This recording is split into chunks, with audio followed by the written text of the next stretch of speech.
அருமையானவர்களே, இந்த நாளிலும் அவனுடைய வார்த்தை நான் இடத்திலே கொண்டு வருகிறேன். ஜெயமோ கர்த்தரால் வரும். இன்றைக்கு நீங்கள் எதிர்பார்த்துக் கொண்டிருக்கிற வெற்றி கர்த்தரிடத்திலிருந்து வரும். ஆமென். பாருங்க, நீதிமொழிகள் 21:30, 31 பாருங்களேன். கர்த்தருக்கு விரோதமான ஞானமும் இல்லை, புத்தியும் இல்லை, ஆலோசனையும் இல்லை. குதிரை யுத்த நாளுக்காக ஆயத்தமாக்கப்படும் ஜெயமோ கர்த்தரால் வரும். அப்ப கர்த்தருக்கு விரோதமாக இந்த யுத்தம் கர்த்தருடையது. அதனாலதான் அது நம்ம யுத்தம். நம்ம பண்ண மாதிரி இருக்கு. ஆனா ஆண்டவர் சொல்றாரு, இது என்னோடது.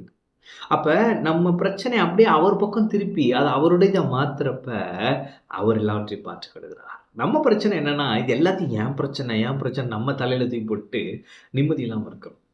எனவே உங்க பிரச்சனை எதுவாக இருந்தாலும் அது அப்படியே இந்த யுத்தம் கர்த்தருடையது, இந்த யுத்தம் கர்த்தருடையது, அதை மட்டும் நீங்க சொல்லுங்க போதும். அப்படி அந்த யுத்தம் கர்த்தருடையது என்பதை சொல்லி அந்த பிரச்சனையை அப்படியே அவர் பக்கம் திருப்பி அவர் சரி செய்து கொள்ள அவருக்கு விட்டு கொடுங்க. அவர் பார்த்துப்பார். அங்கே வசனம் போட்டிருக்கு, கர்த்தருக்கு விரோதமான ஞானமும் இல்லை, புத்தியும் இல்லை, ஆலோசனையும் இல்லை. ஆமென்.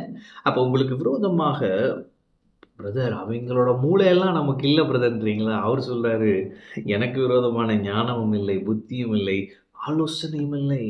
சிலர் கூட்டமாய் கூடி ஆலோசிக்கிறார்களா உங்களுக்கு விரோதமாக? நான் சொல்லுகிறேன், கர்த்தருக்கு விரோதமான ஆலோசனை இல்லை.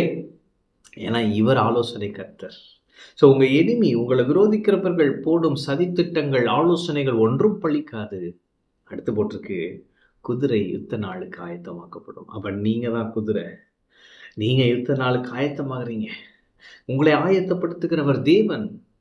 தேவன் சொல்லுவதை கேளுங்கள், தேவ வார்த்தையை சார்ந்திருங்கள், தேவனை சார்ந்திருங்கள். அதுதான் நீங்கள் செய்ய வேண்டியது.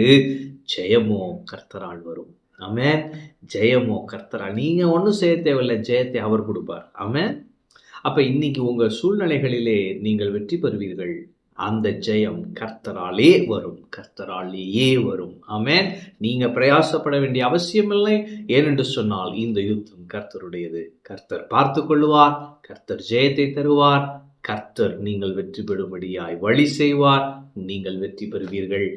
தேவனுடைய நன்மையை, தேவனுடைய உண்மையை இன்று கொண்டாடுவீர்கள். ஆமென். கர்த்தர் உங்களோடு இருக்கிறார். கர்த்தர் உங்களை ஆசீர்வதிப்பார்.